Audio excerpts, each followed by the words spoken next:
बिस्मिल्लाहिर्रहमानिर्रहीम। अच्छा कि आपने सवाल किया। सबसे पहले तो मैं अपनी ये बात शुरू करने से पहले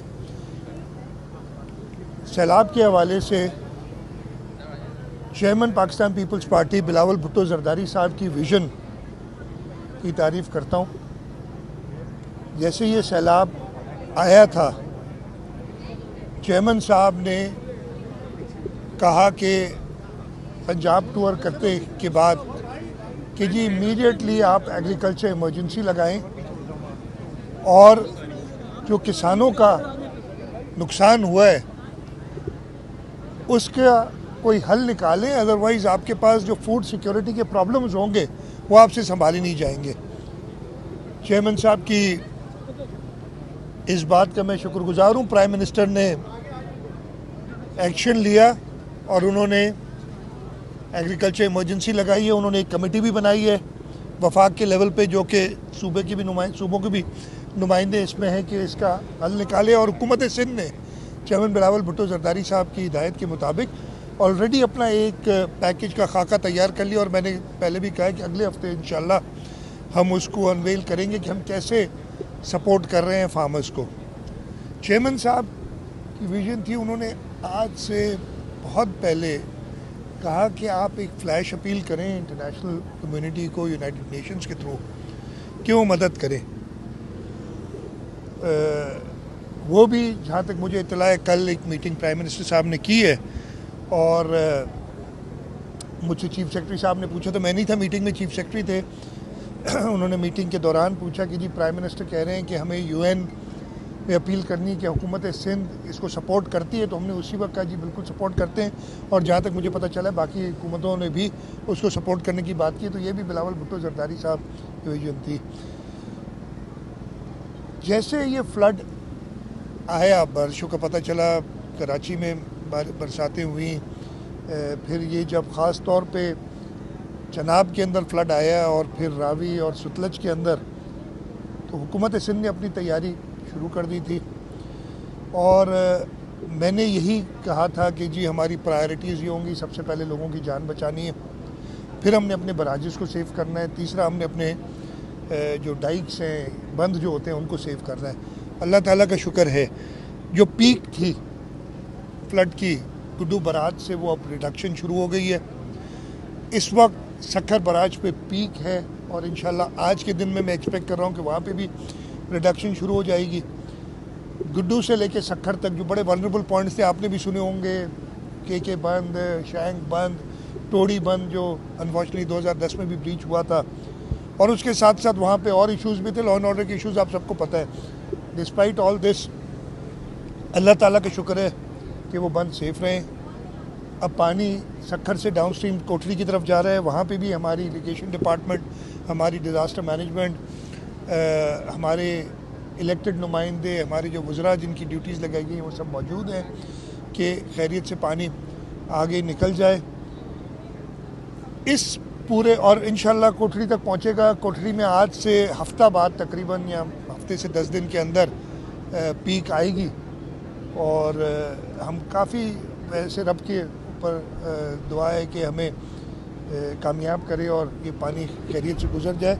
इस पूरे सिंध के अंदर जो सैलाब की तैयारी थी, मैं शुक्रगुजार हूँ हर एक का कि उन्होंने अपना रोल प्ले किया है। चाहे हुकूमत का तो करना ही था, हमारे इरिगेशन डिपार्टमेंट, हमारा डिज़ास्टर मैनेजमेंट, हमारी ज़िले इंतज़ामिया, हमारी हेल्थ, हमारी लाइफ स्टॉक डिपार्टमेंट, इन सब ने काम किया है।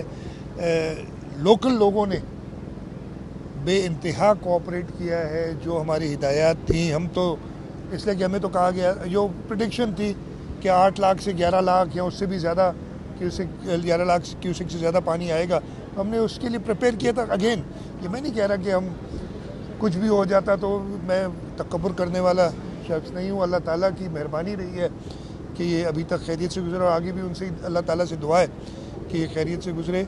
और मैं मीडिया का भी शुक्रगुजार हूँ कि बाय एंड लार्ज कोई ऐसी कभी कभी हो जाता है पैनिक फैलाने वाली बातें, अभी भी वैसे खैर वो आती हैं कि जी फलाना गांव डूब गया, फलाना, भाई कच्चे आया है, कच्चे के अंदर मैं ये कहूँगा तो फिर नाराज़ हो जाते हैं लोग, लेकिन लोग काफ़ी तो खुश होते हैं कि इनकी जो लोग कच्चे के रहने वाले हैं आप पूछ लें कादिर से, वो बताएगा। कच्चे में आप तो हैं काछे के, लेकिन जानते कच्चे वाले को भी जानते, बड़ी ज़रूरत है पानी की। तो वो खैर, लेकिन जो जिसको भी थोड़ी सी भी तकलीफ होती है, हम मौजूद हैं और इंशाल्लाह ताला उनका ख्याल रखेंगे। सदर साहब गए हुए हैं चीन, वहाँ एक बहुत सारे साइनिंग हो रही है। एक मुआहिदा साइन हुआ है कि थर्ड कोल से गैसिफिकेशन का मुआहिदा है। सिंध हुकूमत ने साल 2008 और 9 में डॉक्टर समर मुबारक को मंसूबा दिया, ये अलग चीज़ है, लेकिन वो नाकाम हुआ था। इसको पैसे खर्च किए जा रहे हैं। नहीं, वो अंडरग्राउंड गैसिफिकेशन वाला प्रोजेक्ट था जो डॉक्टर समर मुबारक मंद का था और वो वफाक ने किया था। वो ये अलग चीज़ है। अच्छा। ये कन्वर्ट कोल नॉट ऑन सब सर्फेस, ऊपर निकाल के कोल को गैसिफाई करना, ये तो एक डेवलप्ड तरीका कार है दुनिया में, तो इसमें वो चीज़ नहीं है। अच्छा, कल आपने कच्चे के डाकुओं के हवाले से एक इजलास किया। अब ये समझ नहीं आ रहा कि जब वो कच्चे वाले मिक्स हो गए पक्के में, तो आप उनको किस तरह निकालेंगे? उनकी जो सियासी सरपरस्ती होती है इलाके वाइज, उसको किस तरह अलग करेंगे? तो ये क्या समझ मैं नहीं तो आया। हमीद अगर सब समझा दूं आपको तो फिर उनको भी समझ आ जाएगी ना। एक सेकंड में जवाब दे देता हूँ। आपका सवाल है, देखें, ये अभी से नहीं हुआ। ये सैलाब आने की वजह से नहीं, एक नया प्लान कोई बना है। आपको पता होगा, याद होगा कि 1 महीना पहले हमने एक मीटिंग की थी, इसमें कॉम्प्रिहेंसिव मीटिंग की थी। कल की मीटिंग मेरी उसका फॉलो अप थी कि जो टारगेट्स रखे थे उसमें क्या क्या है। और मैं ये बताते हुए खुशी हो रही है कि अल्हम्दुलिल्लाह जो टारगेट्स हमने अपनी पुलिस के लिए रखे थे, बाकी इदारों के लिए रखे थे, सब उन पे काम करें। और अगले हफ्ते एक और मीटिंग होगी इस सिलसिले में, और उसके रिजल्ट्स हो आगे हैं। शाह साहब ये बताएं कि कोई भी काम शाह साहब रकम के बगैर तो नहीं होता ना। रकम इस वक्त जब आप एनएफसी का मामला लेके जा रहे हैं, तो कराची से ही कुछ वफाकी वज़रा है, वो कहते हैं कि एनएफसी शर्तों शुरूत पे होनी चाहिए, कुछ कहते हैं कि वफाक का हिस्सा बढ़ना चाहिए। ये एनएफसी में आखिर मामला है क्या? कोई मामला नहीं है। एनएफसी जो है वो उसकी कॉम्पोजिशन होती है, नेशनल फाइनेंस कमीशन आर्टिकल 160 के तहत होता है, जिसके अंदर चारों सूबों के फाइनेंस मिनिस्टर एक नुमाइंदा होता है, एक वफाक फाइनेंस मिनिस्टर जो होते हैं वो करते हैं। वो अपने तरीके से करेंगे, कोई मामला नहीं, इंशाल्लाह सब खरीद। ये फरमा दीजिए कि सिर्फ ये जो अभी ये और ये आखिरी इसके बाद, हाँ, एफबीआर एक दफ़ा फिर नाकाम हुआ है और मनी बजट 50 अरब रुपए की उन्होंने कलेक्शन मजीद नहीं की। दूसरी बात ये फरमा दीजिए सर कि जो एफबीआर नाकाम हुआ है तो हमारी अपनी कलेक्शन भी मुतासिर हुई है इस सलाती सूरत? हमारी जो कलेक्शंस हैं ऑब्वियसली जब, और एक डिमांड बड़ी ये भी है हमारी कि जो एग्रीकल्चर इनकम टैक्स है उसको रिव्यू करना पड़ेगा, इसलिए कि फार्मर को आप बिल्कुल ख़त्म नहीं कर सकते, तो उसकी वजह से अफेक्ट ज़रूर होगी। चला एक कैटास्ट्रोफी है जिसकी वजह से ज़रूर अफेक्ट होगी, और एफपीआर की भी कलेक्शंस अफेक्ट हुई हैं। तो आपके सवाल का जवाब ये अफेक्ट ज़रूर होगी, लेकिन इंशाल्लाह ताला हम अपने टारगेट्स को अचीव कर लेंगे। एफपीआर वाले तो हमारे, मैंने कहा था उधर, अब जैसे आपने सैलाब का बताया तो बड़े पैमाने पर लाइव स्टॉक और फसलें मुतासर हुई हैं, तो क्या आइंदा साल में कोई फूड क्राइसिस होगा?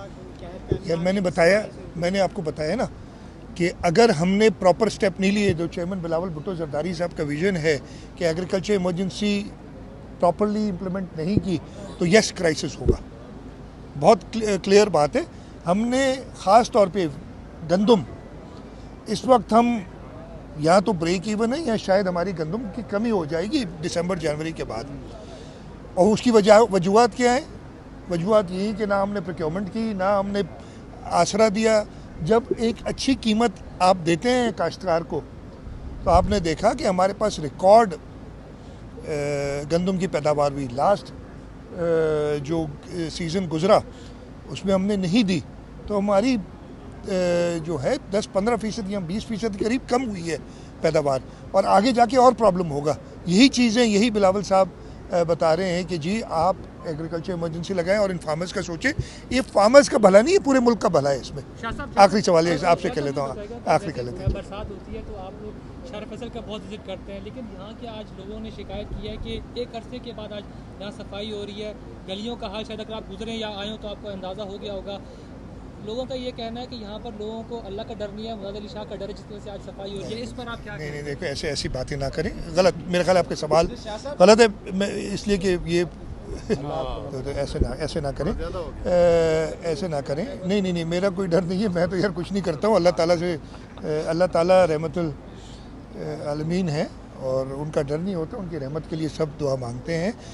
हाँ, प्रॉब्लम्स हैं, मैं आपको बताता हूँ, और यही चीज़ें हम कई बार कह चुके हैं, उनकी बात कर चुके हैं कि अनफॉर्चुनेटली हमारे सारे इदारे जो है ना वो एक यूनिसन में काम नहीं कर रहे, और एक हेड मेयर इस पे काफ़ी बात कर चुके हैं। टाउन्स हैं, फिर टाउन्स इंडस्ट्रियल एरियाज़ हैं, इंडस्ट्रियल एरियाज़ कहीं कंटोनमेंट्स हैं, कहीं केपीटी है, तो कहीं जो है सिविल एविएशन अथॉरिटी। ये सारी चीज़ें ना मिलने की वजह से ये प्रॉब्लम कराची में क्रिएट होता है, लेकिन जिम्मेदारी हमारी है और इंशाल्लाह उस पर काम करेंगे।